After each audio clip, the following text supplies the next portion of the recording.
नमस्कार मित्रांनो. आजच्या व्हिडिओमध्ये आपण चर्चा करणार आहोत मीन राशीचं 2025 करताचं संपूर्ण वर्षफळ.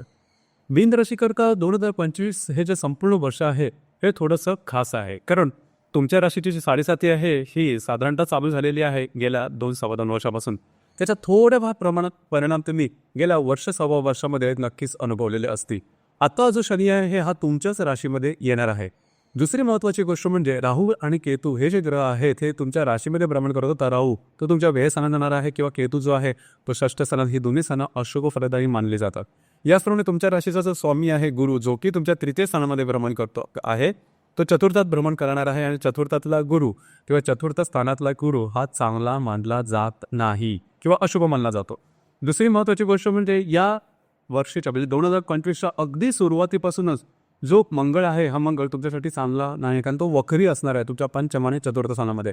एकत्रित जे मोठे ग्रह आहेत त्याचे प्रभाव पण मोठ्या कालावधीसाठी राहतात. म्हणजे 2025 करता याचे जे कालावधी आहे त्याचा प्रभाव परिणाम आहे तो नेमका कशा प्रकारचा असेल, सर्व संदर्भातली खुलासेवर चर्चा आपण या व्हिडिओमध्ये करणार आहोत.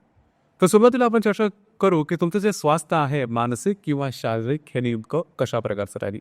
जसं की तुमच्याच राशीमध्ये भ्रमण करणारा जो राहू आहे, राहू 19 मे नंतर तुमच्या व्ययस्थानामध्ये भ्रमण करणार आहे.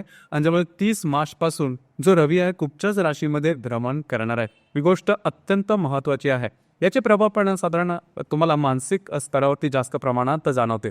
गेल्या साधारण सव्वा वर्षापासून तुम्हाला जाणवलं असेल की गोष्टी तुमच्या मनाप्रमाणे होत नाही. म्हणजे तुम्ही एखादा अंदाज बांधायचा आणि तो नेमका चुकायचा. एखादी गोष्ट सुरुवातीला तुम्हाला वाटलेली आहे की ती खूप सोपी आहे, आपण करू शकतो, इतरांसाठी सोपी चाललेली आहे, मग आपण सुद्धा त्यामध्ये काही गोष्टी करू शकतो. आणि ज्यावेळेस तुम्ही प्रत्यक्षात ती गोष्ट हातात घेता किंवा काही कालात तर तुम्हाला जाणवलं असेल की आपल्यासाठी ती गोष्ट बरोबर नाही किंवा त्याचे रिझल्ट मिळाले नाही आणि परत सुरुवातीपासून तुम्ही मागेचा त्याची सुरुवात केलेली असेल. तर अशा प्रकारचे थोडंसं मनाला किंवा तुमच्या डिसिजनला चुकीचे असे वळण देणारे गोष्टी तुमच्या आयुष्यात झालेल्या असतील गेल्या सव्वा वर्षापूर्वी. आता गोष्ट आणखी थोडीशी वेगळी होणार आहे. काय ती की जो शनी आहे हा शनी जो की तुमच्या व्ययस्थानामध्ये भ्रमण करतोय 30 मार्च तुमच्याच राशीमध्ये भ्रमण करा. आणि शनीची बॉटम लाईन हीच असते की तुम्ही कुठल्याही बाबतीमध्ये शनी साधारणतः हे शिकवतो की तुम्हाला थोडंसं डिसिप्लिन राहायला पाहिजे, शिस्तप्रिय राहायला पाहिजे आणि स्वतःच्या कार्यकर्तृत्वावरती पुढे गेले पाहिजे. नशिबावरती अवलंबून राहू नका किंवा तुम्ही अजिबात ढिलेपणाने काम करता कामा नये. कारण तुमची जी रास आहे तुमच्या राशीसाठी ही थोडंसं आहे की ढिलेपणाने काम करणं, बघू करू अशा प्रकारच्या ज्या गोष्टी त्या तुमच्या राशीसाठी थोड्याशा असतात. त्यामुळे तुम्हाला थोडंसं जास्त अलर्ट होणं गरजेचं आहे. गोष्टी वेळेवर करणं गरजेचं आहे. आणि ते तशा झाल्या नाही तर त्याचे जे परिणाम आहेत हे जवळजवळ येणाऱ्या जवळजवळ 4 ते 5 वर्ष तुम्हाला भोगावे लागू शकते. हे जे वर्ष ते अतिशय क्रिटिकल आहे. ह्या वर्षात केलेल्या चुकांचे जे परिमार्जन आहे हे तुम्हाला येणाऱ्या 4 ते 5 वर्षापर्यंत करावं लागेल. या संदर्भात काळजी घ्या. ही गोष्ट अत्यंत महत्त्वाची आहे.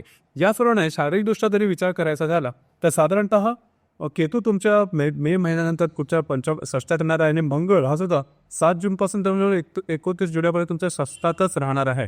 याचप्रमाणे 14 सप्टेंबरपासून 28 ऑक्टोबरपर्यंत हा जो मंगळ अष्टपात राहणार आहे. तर आरोग्याच्या संदर्भात सुद्धा तुम्हाला थोडीशी काळजी घेणं गरजेचं राहील. साधारणतः मे, जून, जुलै हे जे कालावधी तर थोडीशी काळजी घ्या. दरम्यान मंगळ आणि केतू दोन्ही ग्रह तुमच्या षष्ठात असणार आहे. ही गोष्ट अत्यंत महत्त्वाची आहे. तर मोठ्या प्रमाणात सांगायचं झालं एकंदरीत या संपूर्ण वर्षामध्ये तुम्हाला मानसिक आणि शारीरिक या दोन्ही पातळ्यांवरती थोडंसं अलर्ट राहणं गरजेचं आहे. छोट्या गोष्टीसुद्धा तुमच्या नजरेतून चुकता कामा नये. कधी छोटे डिसिजनसुद्धा चुकीचे झाले की त्याचा परिणाम हळूहळू कालानुरूप फार मोठा दिसायला लागतो. तर या संदर्भात काळजी घेणं अत्यंत महत्त्वाचं आहे. आणि तुमच्या राशीत मगाशी सांगितलं की डिसिप्लिनपणा ठेवा आणि ज्या गोष्टी करा त्या लगेचच्या लगेच करा, वेळेवरती करा आणि त्याच्यासाठी जास्त काही वेळ घालवू नका. अशा गोष्टीमुळे तुम्हाला त्रास होईल. ही गोष्ट फार महत्त्वाची आहे. कारण शनी, राहू, केतू किंवा इव्हन गुरु तुमच्या राशीचा हा सुद्धा तुमच्यासाठी फेवरेबल नाही आहे. ही गोष्ट लक्षात ठेवणं अत्यंत महत्त्वाचं राहील.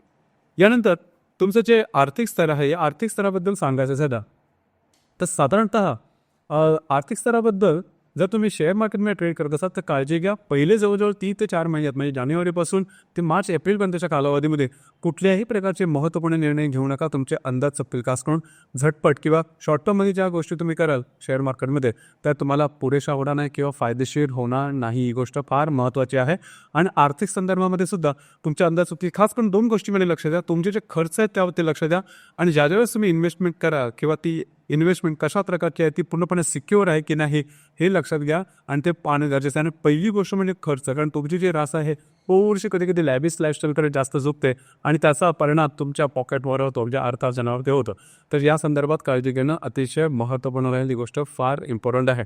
तरी पण आणि दुसरी गोष्ट म्हणजे कोणाला जामीन राहणं, आउट ऑफ द वे जाऊन काम करणं, थोडेसे रिस्क घेणं, यापासून लांब राहणं किंवा कर्ज देणं यापासून लांब राहा. कर्ज जर तुम्ही घेतलं तर ते फेडणं जवळजवळ अशक्य होईल, कारण तुमच्या व्यसनात राहू जाणार आहे. हा तुम्हाला कर्ज तर ते उपलब्ध करून दे, जसं की मी सुरुवातीला सांगितलं, परंतु ते कर्ज परत फेडणं तीही गोष्ट कठीण होऊन बसेल. या संदर्भात काळजी घेणं अत्यंत गरजेचं राहील. यानंतर आपण चर्चा करू गृहसौख्याबद्दल. गृहसौख्य नेमकं कशा प्रकारचं राहील, तर साधारणतः मंगळ जो वर्षाच्या सुरुवातीपासून वक्री आहे, तो जवळजवळ 22 जानेवारीपासून तुमच्या चतुर्थ स्थानामध्येच येणार आहे. अर्थातच घरातल्या ज्या व्यक्ती असेल त्यांच्यावर वादविवादाचे प्रसंग निर्माण होतील, घरातलं वातावरण मोठं गढूळ सारखं आहे आणि त्याचे त्रास तुम्हाला सहन करायला लागतील. इथे एक गोष्ट मात्र चांगली आहे की जी ती म्हणजे गुरु जो आहे तो हा साधारणतः मेपासून किंवा साधारण जूनपासून, हा जो गुरु तुमच्या चतुर्थात येईल त्याचा प्रभाव तुम्हाला जूनपासून मिळायला लागते. तर साधारण घरातलं जे वातावरण हे जूनपासून थोडंसं व्यवस्थित असेल, म्हणजे आपण त्याला म्हणतो की ठीकठाक, आपण त्याला म्हणतो तसा प्रकारचा वातावरणामध्ये ही एकच गोष्ट चांगली आहे की घरातलं वातावरण स्टेबल राहील बऱ्याच प्रमाणात. तर ही गोष्ट थोडी महत्त्वपूर्ण आहे. त्याचप्रमाणे लव्ह लाईफबद्दल सांगायचं झालं तर लव्ह लाईफ ही तुमची तारेवरची कसरत राहणार आहे, कारण मंगळ जो की तुमच्या वर्षाच्या सुरुवातीपासून वक्री तुमच्या पंचम स्थानातच असणार आहे, तो वक्री मार्ग घेऊन परत तुमच्या पंचमात येणार आहे. काळजी घ्या, जर तुम्ही कोणाच्या रिलेशनशिपमध्ये असा वादविवादाचे प्रसंग निर्माण होतील, गोष्टी टोकाच्या झाल्यासारख्या वाटतील, तर या संदर्भात काळजी घेणं, अलर्ट राहणं अत्यंत महत्त्वपूर्ण आहे. याचप्रमाणे ज्या गर्भवती महिला आहेत, म्हणजेच मीन राशीच्या ज्या गर्भवती महिला आहेत, त्यांनी स्वतःच्या आरोग्याकडे लक्ष देणं फार महत्त्वाचं आहे. कारण लक्षात घ्या, तुमच्या षष्ठात आणि अष्टमात सुद्धा जो मंगळ आहे तो भ्रमण करणार आहे, पंचमात सुद्धा भ्रमण करणार आहे. तुमच्या साधारणतः राशीमध्ये जो शनी आहे तो भ्रमण करणार आहे. आरोग्याच्या संदर्भात छोटी ते छोटी जरी तक्रार असेल, मग ती शारीरिक असेल कुठल्याही प्रकारची असेल, तुम्हाला त्या संदर्भात कानाडोळा अजिबात करू नका. गोष्टी कॉम्प्लिकेटेड होतील. आणि जे विद्यार्थी वर्ग आहे तरी तर फक्त मेहनत मेहनत आणि मेहनत या गोष्टीवरच लक्ष द्या. 200% तुम्हाला जास्त प्रयत्न करावे लागतील, मग जाऊन काही गोष्टी तुमच्या फेवरमध्ये येतील. तर आत्तापासूनच मनाची तयारी करून ठेवा की येणारा जो कालावधी आहे तो फेवरेबल असेल. अर्थात जर का तुम्ही त्याच्याबद्दलचे जास्त जे आहे एफर्ट दिले किंवा प्रयत्न केले तर ॲटलिस्ट तुमच्या अपेक्षेच्या आसपास जे आहे त्या गोष्टी होऊ शकते. आतापासूनच जर जशी तुमची थोडीफार सवय असेल की नशिबावर सोडून देणं किंवा बघणं, वाट बघणं किंवा काय जेव्हा ये परिस्थिती येईल तेव्हा बघू, असं केलं तर गोष्टी तुमच्यासाठी खूपच गुंतागुंतीच्या होऊन जाते. वैवाहिक जीवनाच्याबद्दल सांगायचं झालं तर साधारणतः सुरुवातीचे म्हणजे मार्च, एप्रिल, जवळजवळ एप्रिल, मे आणि जून या दरम्यान जे तुमचे वैवाहिक जोडीदार असतील त्यांच्या आरोग्याकडे लक्ष द्या. आरोग्याच्या संदर्भातले त्रास निर्माण होते किंवा तुमच्या त्यांच्यामध्ये डिफरन्स ऑफ ओपिनियन ज्याला म्हणतो, मतभेद, मतवैचित्र्य अशा प्रकारचे अनुभव या दरम्यान येण्याची शक्यता बऱ्याच प्रमाणात आहे. काळजी घ्या, ही गोष्ट फारच महत्त्वाची राहील.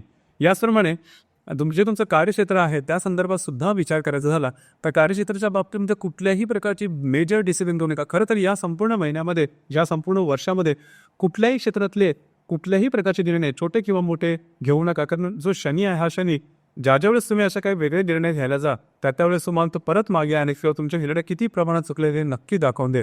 तर कॉन्फिडन्समध्ये जाऊ नका, नशिबाच्या आधारावरती का फार काही गोष्टी करू नका. जे काही समोर वाढलेलं आहे, जे काही तुम्हाला दिसतं आहे साधारण, जे काही तुम्ही आता ऐकलं त्या अनुरूप तुमचे जे डिसिजन कुठल्याही क्षेत्राशी संबंधित असतील ते ठेवा.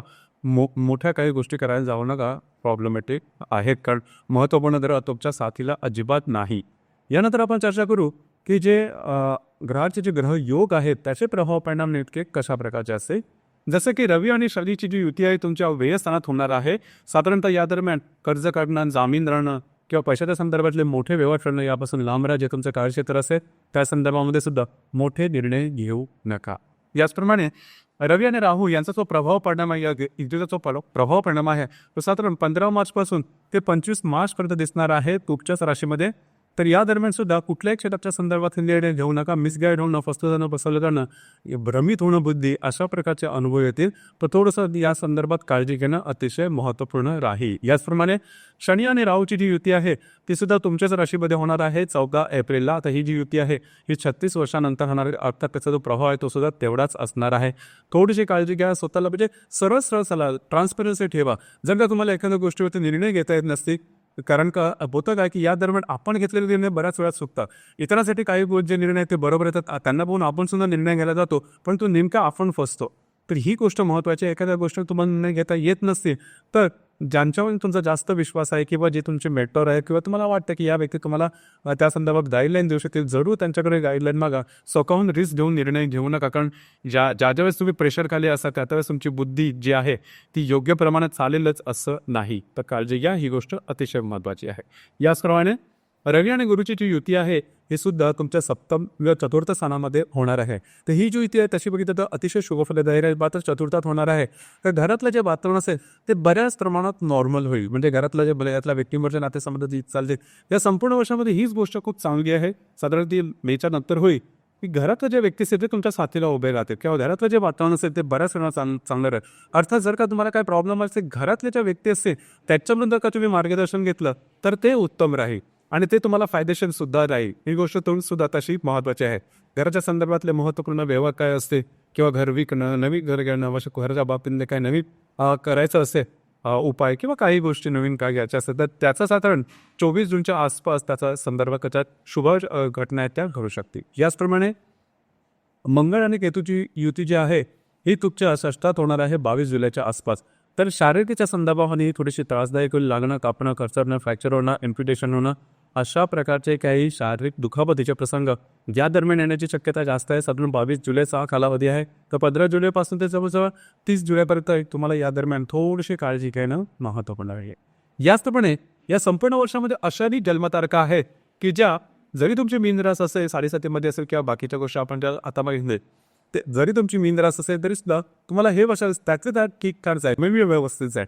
तर ज्यांची जन्मतारीख जी आहे ती 15 जूनपासून ते 15 जुलैपर्यंत असेल, 15 ऑक्टोबरपासून ते 15 नोव्हेंबरपर्यंत असेल किंवा 15 फेब्रुवारीपासून ते 15 मार्चपर्यंत ज्यांची जन्मतारीख असेल त्यांच्यासाठी हे जे वर्ष आहे ते चांगलंच आहे. खूप चांगलं, अतिशय सुंदर वगैरे होणार नाही, कारण मीन रास स्वतःचा प्रभाव दाखते. परंतु गोष्टी ज्या एक्स्ट्रीमला जाणार आहेत त्या मात्र जाणार नाही जर का तुमची जन्मतारीख या दरम्यान असेल तर. याचप्रमाणे अशा सुद्धा जन्मतारखा आहेत की त्यांच्यासाठी हे जे संपूर्ण वर्ष आहे हे बऱ्याच प्रमाणात त्रासदायक जाईल. जसं की ज्यांची जन्मतारीख 18 मार्च ते 25 मार्च या दरम्यान असेल त्यांच्यासाठी हे संपूर्ण वर्ष अतिशय त्रासदायक जाईल. फक्त एक गोष्ट लक्षात घ्या की मौनम सर्वार्थ साधना, शांत राहा, आपलं काम करत राहा, ट्रान्सपरन्सीने राहा, इकडे तिकडे बघू नका, रिस्क घेऊ नका.